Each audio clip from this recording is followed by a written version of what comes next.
കിഡ്നിയുടെ തന്നെ പ്രവർത്തനം നമ്മൾ പറഞ്ഞല്ലോ.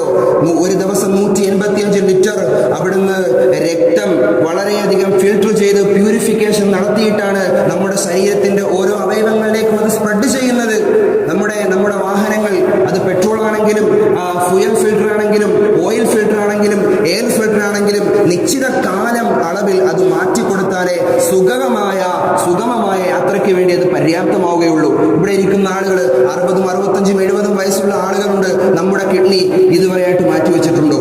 ഹെൽത്തി ആയിട്ട് ഫുഡ് കഴിക്കുന്ന, കൃത്യമായി വ്യായാമം ചെയ്യുന്ന ഏതെങ്കിലും ഒരാൾക്ക് കിഡ്നി സംബന്ധമാകുന്ന രോഗം വന്നിട്ടുണ്ടോ? അല്ലാഹു സുബ്ഹാനഹു വ തആല സംരക്ഷിക്കുമാറാകട്ടെ. പ്രിയമുള്ള മുഅ്മിനീങ്ങളെ, ചുരുക്കം പറഞ്ഞാൽ നമ്മൾ ചെയ്യുന്ന ഏത് പ്രവർത്തനത്തിന്റെയും പിന്നിലുള്ള ഏറ്റവും വലിയ നിയന്ത്രണവും സംവിധായകനും അല്ലാഹു സുബ്ഹാനഹു വ തആലയാണ്.